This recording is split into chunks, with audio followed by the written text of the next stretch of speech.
Welcome back, everyone. It's so great to have all of you here with us today. Again, I'm your host, Luigi from Let's Move Canada, and today I am really excited to be joined by not one, not two, but three really special people. And one of these people is actually my colleague, Daniela from Let's Move Canada, who will be joining us from now on in the podcast as a co-host. And so, Daniela, big shout out to you. Really happy to have you here. And yes, and so before we introduce our guests, I do want to mention that this podcast is brought to you by Let's Move Canada, whose mission is to make Canada the fittest nation on earth by 2030.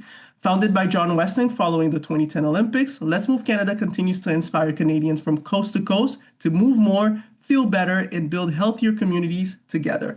So, through this podcast, we love highlighting the people, stories, organizations, and everything to help make movement more accessible, welcoming, and meaningful. And so with that, Daniela and I are really excited to be joined by today's guests, who are Paulina Bak and Lucas Wilhan from Lapel Arts Academy. Now, a little bit about Pauline. She is a first-degree Brazilian Jiu-Jitsu black belt, certified personal trainer, and passionate advocate for creating welcoming and empowering spaces within martial arts. Along her side is Lucas Wilhan, a second-degree Brazilian Jiu-Jitsu black belt and experienced coach who has spent years helping athletes and everyday people grow both physically and mentally through the sport. So thank you so much to the both of you for being here with us today. We're super excited to talk to the both of you, to learn your stories, learn about Lapel Arts Academy, and all about you. So welcome, welcome, welcome. Thank you. Yeah, Thanks for having us. Yeah, so kind of just to get us right in and start off, I'd love for our listeners to get to know both of you a little better. Where did you grow up? What were you like growing up? Were sports and physical activity always a part of your lives? And were there maybe any hobbies or activities that really shaped you early on? Yeah, so I grew up in Brazil. I'm from Rio de Janeiro, grew up in a couple other cities as well. But sports has always been my life since childhood. The first memory I have is from gymnastics. I was put in gymnastics pretty early on.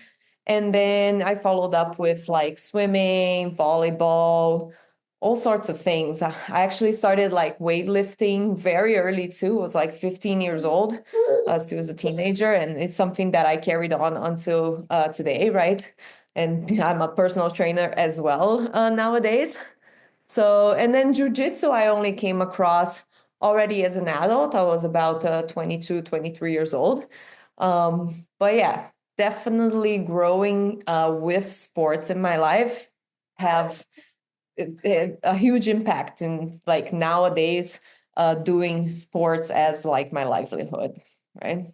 And I grew up in Montreal, Quebec, Canada. And, growing up, I played soccer. I did a bit of high school wrestling. And honestly, nothing crazy high level. But yeah, I actually played video games a lot and just hung around with friends. So jujitsu was actually the path where I could actually compete at a very high level because it was a new sport and it's something you do generally when you're a bit older. Nowadays, yeah, there's more kids, but back then it wasn't as developed yet, especially in Canada. So I saw an opportunity to go almost like all in, like soon after university. And I think it paid off with the academy. So yeah, I started around 17 years old, and I'm 34 now. So it's like 16 years. So kind of sort of says 17, 22. It seems like it's more or less it's they're close but not quite. So I'm so curious, you different stages of life. I'm so curious to know what made you fall in love with jujitsu. I think it's a very like challenging sport. It's nothing like I've ever done before. And it's very individually challenging because of the nature of it. It's difficult and you just have to like apply yourself to improve.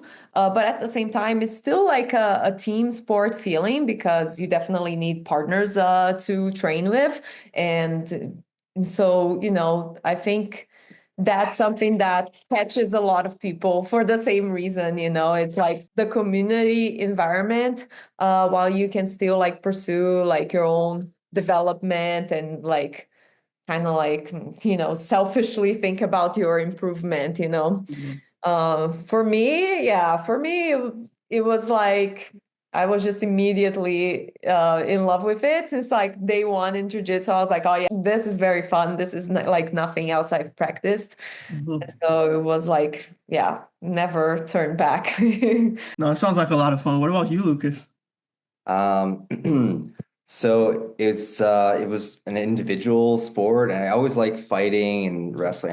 Used to like play those games too, like wrestling games, UFC Mhm. games. Be a big like fan of like wrestling and fighting, and just like really loved it once I started. It was like something where you can see right away the results Mhm. if you're better or worse than someone, because it is an individual sport, even though like there are aspects where it's like a team, but yeah, it's like you put in the work and you see results. The more you put in, the more you're gonna get good results. So that's what I really enjoyed. Mhm. And I saw a good path for me to just like work really hard.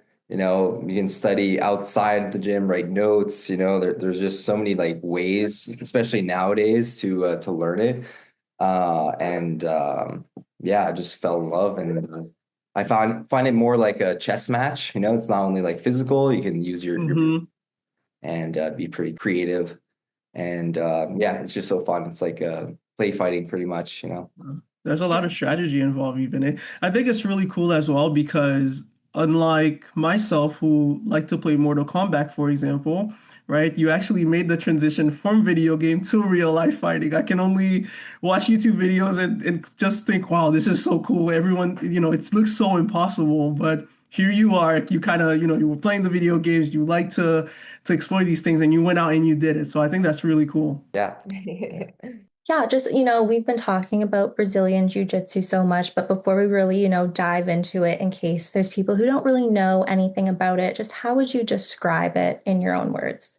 Yeah, so Brazilian Jiu-Jitsu it's like a sport, martial art where you start on the feet and then you basically want to like wrestle them down or grab like grips, depending if you're wearing a uniform or not, like a gi kimono. And you can bring them down to the ground, and then that's where like the magic really happens in Jiu-Jitsu. It's like where you want to control someone, and then eventually it leads to like a submission, like an arm lock, joint lock, chokehold.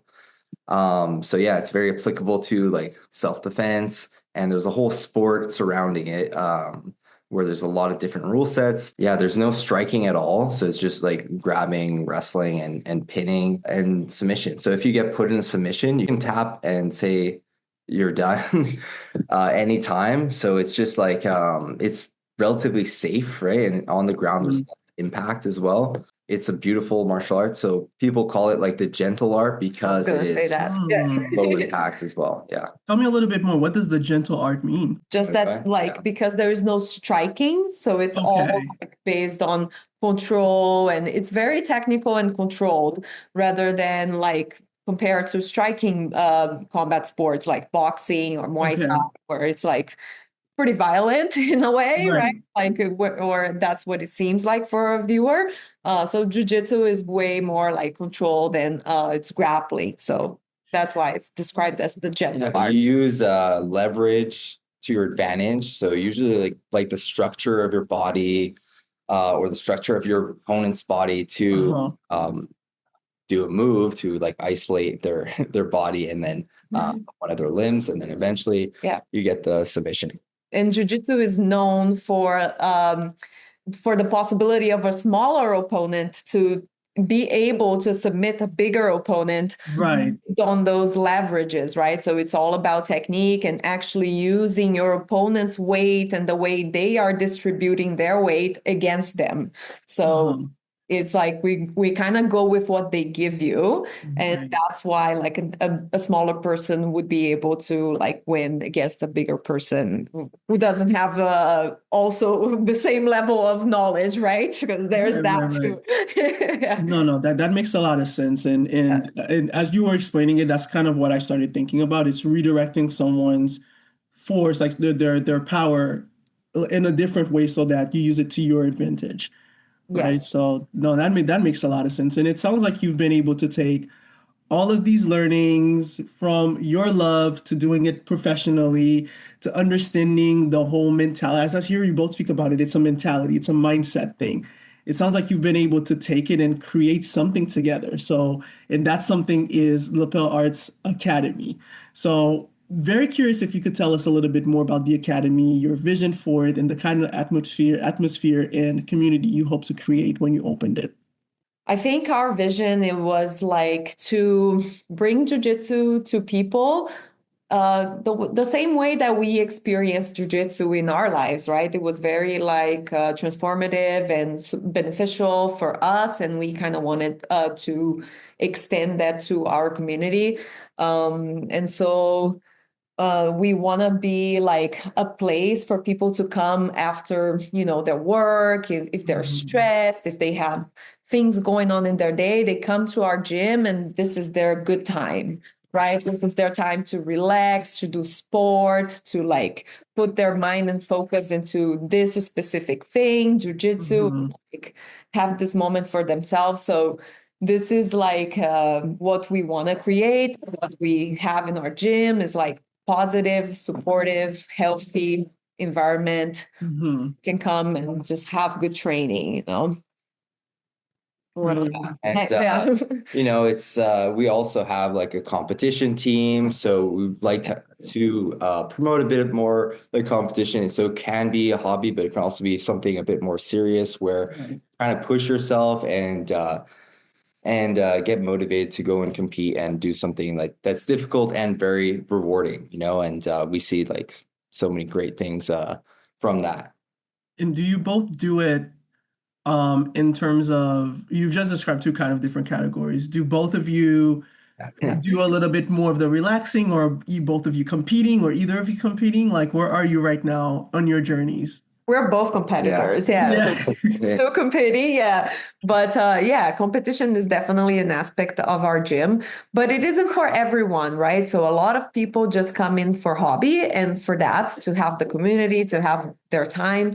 But then again, like the people who want to do this more professionally or just like take it to a next step to compete.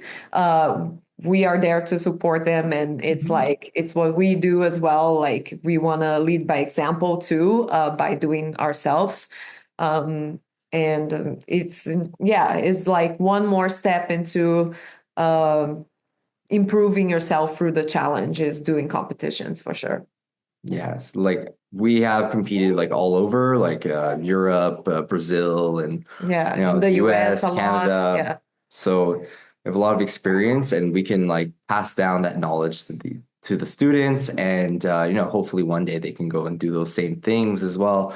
And it's really rewarding. You get to see the world and meet amazing people. So it's a great experience. Yeah. I have one question, real quick question before I pass it on to you, Daniela. And that question is, what's the hardest match that you've ever had? I mean, it sounds like you've competed all around. I'm just so curious to know, like, where has it been like, ooh, this was a tough match. Like, what's been the toughest so far? Yeah, it's hard to pinpoint. I've had over 300 matches, so it's like My it's gosh. hard to actually just like back like at what was the toughest. There's hard matches, there's close matches. Uh-huh. I wouldn't say one is particularly tougher than the other. Maybe because of factors like I was sick, it was tough. But yeah, that's just I guess is when we compete worlds. Competing yeah. worlds is That's always probably the one where the everyone's the hardest most one that prepared. we've Okay. done. Yeah, so in jiu-jitsu there is professional worlds and there is masters worlds. That means for people over 30 years old. Mhm. So that's us now, but Lucas has been through the professional worlds and still does it at that level as well. But me, I'm like just competing at the masters level now, which is still pretty respected. And within business owners, that's what all the business owners are. But yeah, there is this like separation, like where, there is the masters and then there is the adults or like the professional Mhm. level worlds. That's a really great point. Thanks for sharing that. So, A lot of people's kind of just overall perception of martial arts does come kind of from like the media, so movies, TV shows, pop culture. What are some of the biggest misconceptions people tend to have about jujitsu because of the media? Like there's a lot of jujitsu in John Wick, and there's a lot of Mhm. like flashy moves, and yeah, jujitsu. There are a lot of flashy moves, but like it's not really necessary, to be effective. You It's just way have to more do, controlled. yeah, you just have to do things right and make sure you're in control. Of course, there are moments where it's like necessary thing to actually do something like more fancy, but yeah, it's not like crazy flying submissions all the times. That there are sometimes flying submissions, flying attacks, but it's usually the exception, not the norm. So yeah, and misconception is like, jujitsu is just the ground stuff. It's also stand up. Like you can also do takedowns. You can also do submissions from standing. So there's that. I think maybe Mhm. in the movies and pop culture, people think it's just ground stuff, but especially nowadays, there's a lot on the feet with like wrestling, judo mix, and jujitsu. Yeah, I also think that to that, like to flashy moves, it's a misconception that you have to be like super big and strong to be able to like do jujitsu, Like you don't, like we said, it's like a gentle art and it is meant for smaller people even. So Mhm. yeah, I think that's another way that people can view it. It's like, oh, you have to be like massive to be able to pull this off, but no, that's not Or right. like a ninja, but you don't have to be a ninja. It can be flow controlled. If you just do it well, it should be effective, right? And I think that's really cool because I think for me, this whole time, even prior to our conversation, I decided, you know what, I'm not going to do too much research. Let me just come in. And I realized that as we talk about martial arts in general, my mind is just going everywhere. I'm thinking karate, I'm thinking judo, I'm thinking everything, right? And so it's so nice to think about those misconceptions because TV does allow us to go all the way to the highest level when we think about martial arts. So I Yeah. really love the fact that you've positioned it the way that you did, that it's really for anyone, right? So, Yeah, it's really dependent on like the rule set. So judo, it's like you only have a limited time to pull off a move. So that's why it's like super quick, like mhm, jiu-jitsu, you have a long time in a match to go and apply techniques. So it could be slow. They could be fast too sometimes, but it could be slow if that's your thing. And also for like self-defense, like, you're not gonna do some flashy thing, right? You're gonna try to just control the situation first. mhm. Simple takedowns, see if that works, and then see what happens after. Well, with that being said, a lot of people, well, when I think about how we are at Let's Move Canada, we're always all about making movement more accessible and welcoming to folks.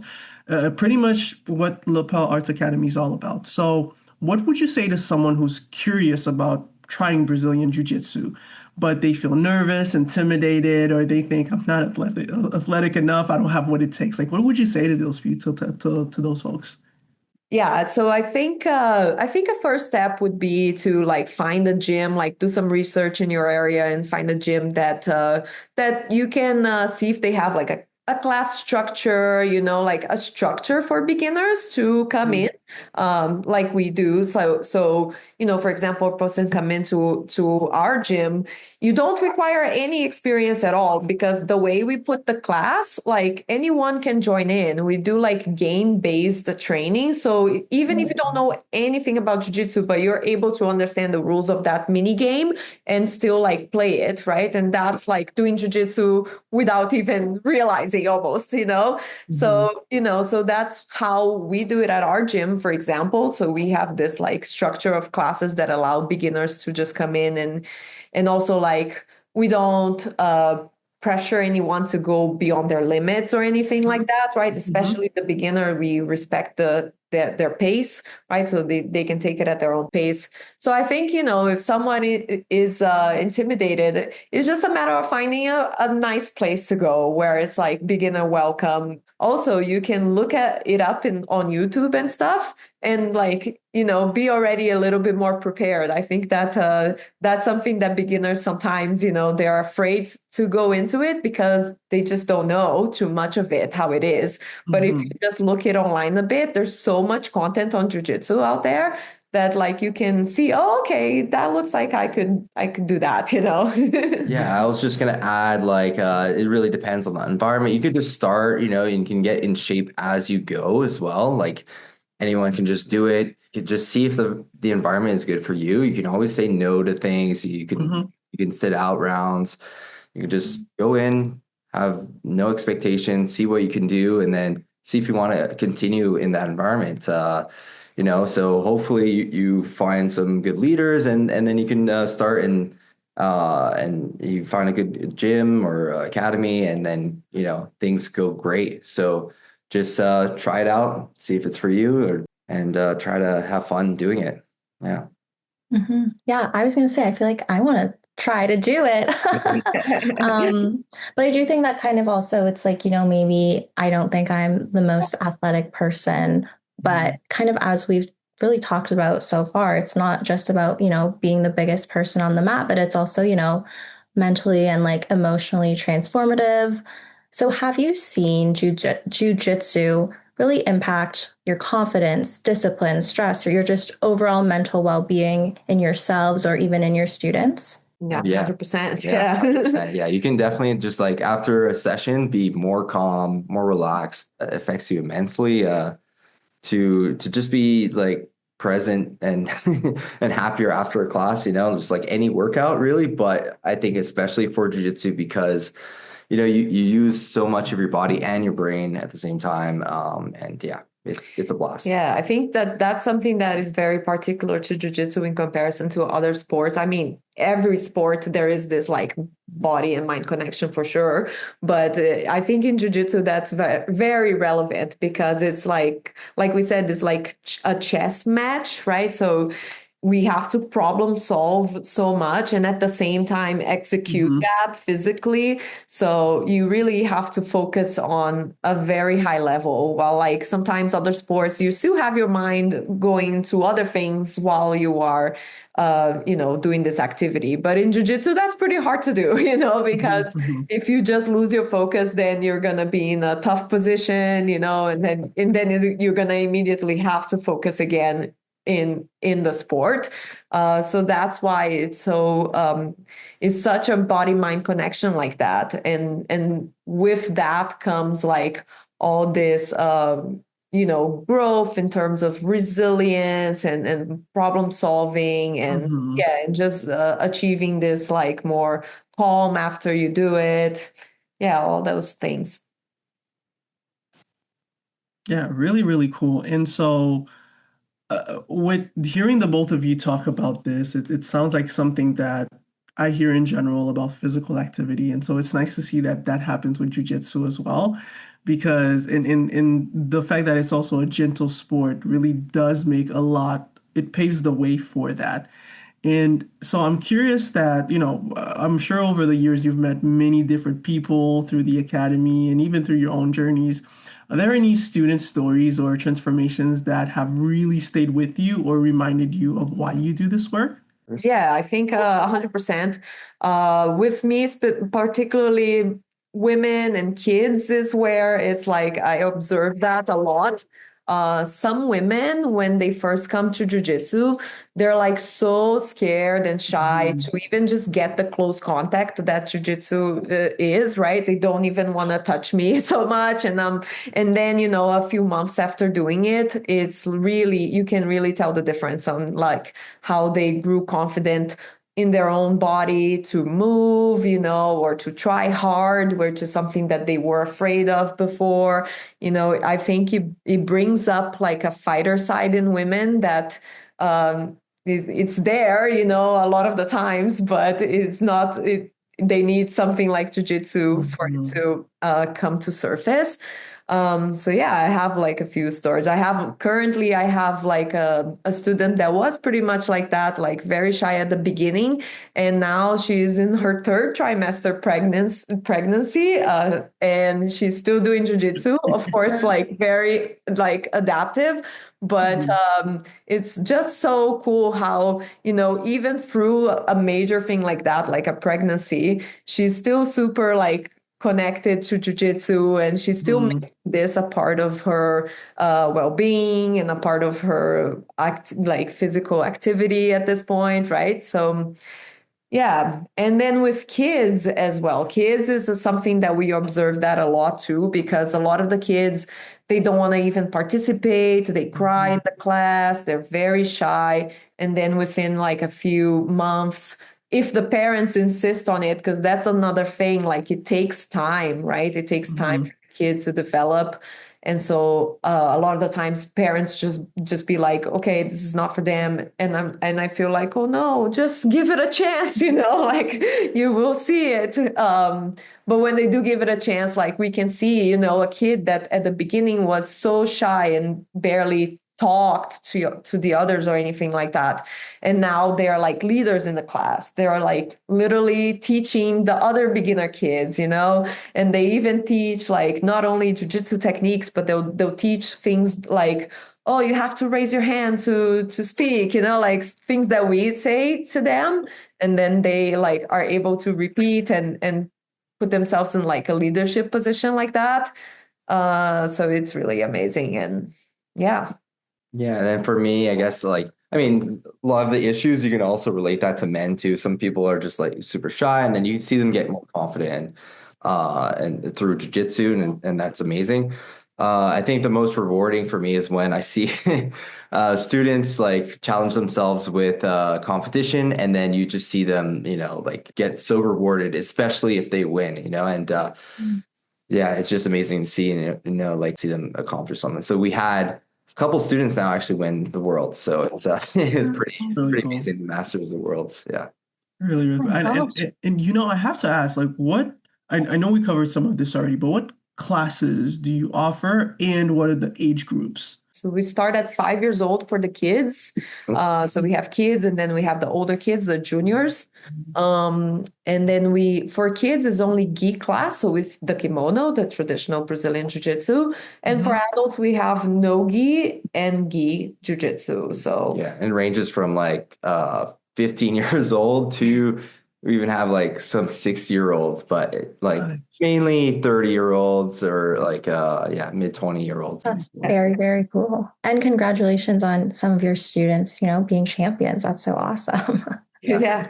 So, kind of looking ahead, what are your hopes for Lapel Arts Academy and, just growing awareness around Brazilian Jiu-Jitsu within Canada? Yeah, we hope to just keep growing, keep motivating the students to excel and eventually give out more black belts. And hopefully they can, we have a lot of instructors, but hopefully one of them can, go and pursue a business route and open their own academy one day. And then we can just keep growing in that sense, growing our community and basically our culture. Just like keep Yeah, keep at exactly. it, like Adding to our what we can do. community, to our culture, bringing more and more like for me, like personally, I want to grow the women's community in jiu-jitsu, right? It's something that I'm really passionate about, making jiu-jitsu a space for women as well. And it's going well. I just now added a third women's only class during my week. So it is like, becoming more and more of a thing. Yeah, with our little one, we're thinking about growing the kids program as well. Like the sky's the limit for the kids now, especially with the opportunities they have in Brazilian Jiu-Jitsu, and we see all the benefits. So, it would be great to keep expanding on the kids. Yeah, it's one interesting thing about jiu-jitsu, how at the beginning it was more like an adult sport. They didn't have, it was like different than other sports that is like kids, and then, some adults still do it. But jiu-jitsu was more like an adult sport, and then now it's becoming very popular for kids because it's also like anti-bullying and grow confidence and all that kind of stuff. It's a good moment for kids growing into jiu-jitsu. Yeah, that makes a lot of sense. I imagine that it offers way more than a physical aspect and the strategy aspect. I would even argue maybe even emotional regulation because again, you were talking about how when you're in the moment, if you lose focus for even a few seconds, right? Like you have to start focusing again, and you have to sometimes when people get upset, they just lose focus. But if you're teaching yourself to stay focused again, that's emotional regulation. So that sounds like it could be really good for anyone, really. So with this, the last question that we have for you is, if there is one thing you wish Canada did better when it comes to movement, wellness, sport, or just making physical activity more accessible and welcoming for people, what would it be? Yeah, I think they should just promote it more and try to like tell people to move more. And then of course, if there's like grants, there's more help to businesses that want to promote like a healthy lifestyle. That'd be great. But just have advertisements to move more and do sports, do martial arts, do things that are good for you in general. So.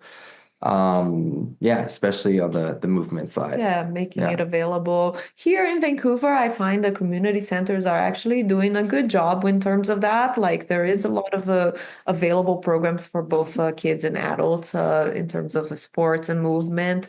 Jiu-jitsu is not in there yet, but yeah, it could be something too, right, where it's brought to more communities in that sense. To make movement more accessible is publicize it more, support people who are trying to make it happen, um, and join Lapel Arts Academy. Sounds like it could be something eventually, right? So no, but this is great. So I really love how the both of you are so much about communities, whether it's women, whether it's young kids, whether it's folks that are older, folks that are in their 30s. It seems like there's a place for a lot of people in Brazilian Jiu-Jitsu, and the both of you are really pushing the needle with this and really showing people what can be possible. So that is such a wonderful accomplishment, and congratulations to you both. Thanks so much. Yeah. Absolutely, absolutely. And with this, I want to thank everyone for tuning in at today's episode with us. Again, we are Daniela and Luigi from Let's Move Canada, and Pauline and Lucas joined both of us today. And if you want to learn a lot more about Lapel Arts Academy, you can access their website at www.lapelarts, that is LAPELARTS.ca. Or you can follow their Instagram at Lapel Arts, which is again at LAPELARTS. And if you'd like to follow their individual pages directly, you can reach Lucas at Lucas Wilhan Jiu-Jitsu, that is LUCAS WILHANJIUJITSU. And you can also follow Pauline at PAULIBAK. In addition, make sure to follow our Instagram at Let's Move Canada for latest updates, and head over to our website at letsmovecanada.com to learn more about our mission. And do not hesitate to DM us if you're interested in being a guest on the podcast, or if you want to recommend anyone. And with that, we leave you. Stay tuned for more and stay awesome.